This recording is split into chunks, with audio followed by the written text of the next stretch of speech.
Ambassador Dr. Kusiluka, the Chief Secretary of the government, Principal Secretary, the President's Office, Majura Mahendega, Excellencies, Your Excellency Dr. Ahmad Al-Badawi Mohamed Faki, Ambassador of the Union of Comoros and the Dean of the Diplomatic Corps, Excellencies, heads of diplomatic missions and international organizations, and other members of the Diplomatic Corps, distinguished guests, members of the press, ladies and gentlemen, good morning. Excellencies, in the spirit of friendship, allow me to once again welcome you to the State House here in Chamwino, Dodoma, to our annual diplomatic gathering. I'm not sure if this time we call it a Shweri party or just a gathering. The first ever to be held here in our capital city. Thank you for honoring my invitation. And as we begin 2026, I extend my warmest wishes for the new year to you and the global leaders you present. I'm aware that there are high commissioners, ambassadors, and representatives of international organizations who have joined the diplomatic community since our last gathering. I warmly welcome you and assure you of my personal and the government's full support during your tour of duty in the country. Excellencies, we meet at a time when the international environment remains complex. Conflicts persist, economic uncertainty continues to affect many societies, and climate shocks are increasingly frequent and disruptive.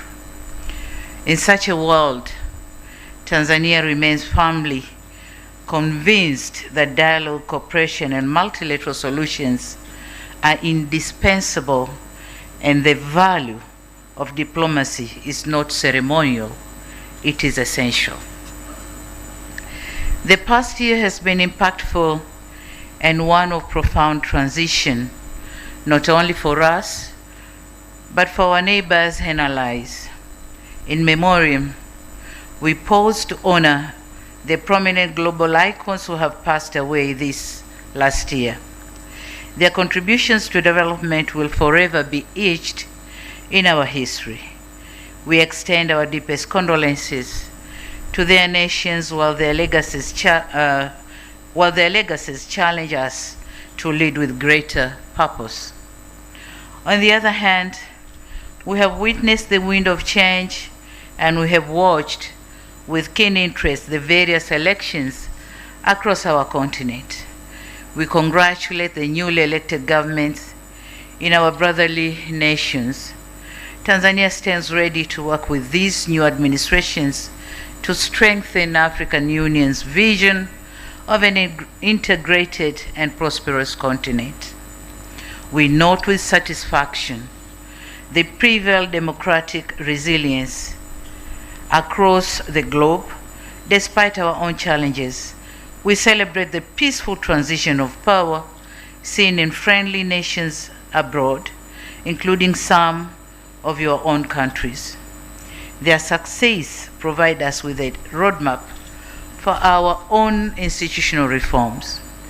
As you are aware, diplomacy is deeply rooted in mutual respect, and I wish to take this moment to extend my warmest congratulations to all nations celebrating their national days this month. Tanzania celebrates with you.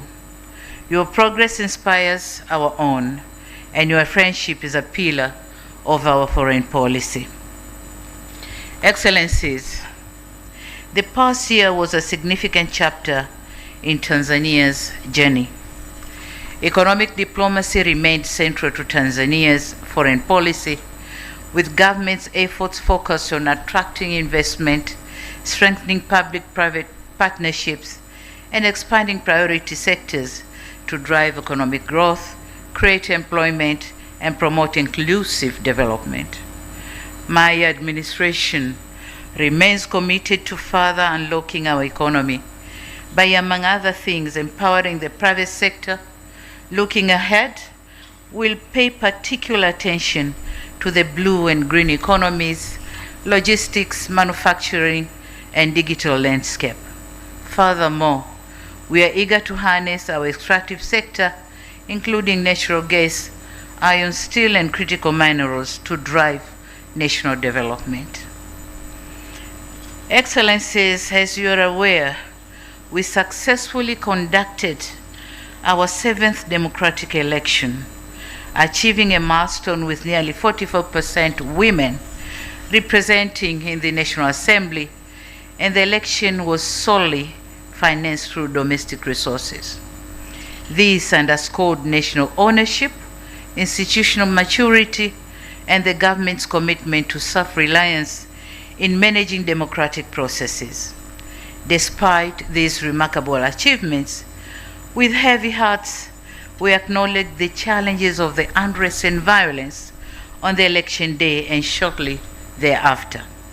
Our response was essential to maintain constitutional order and ensure safety of all citizens and diplomatic community. To our partners in the diplomatic community and the foreigners residing here in Tanzania, I express my sincere sympathy for the uncertainty, service disruption, and internet shutdowns you experienced. I assure you, we remain vigilant to ensure your safety and prevent any repeat of such experiences.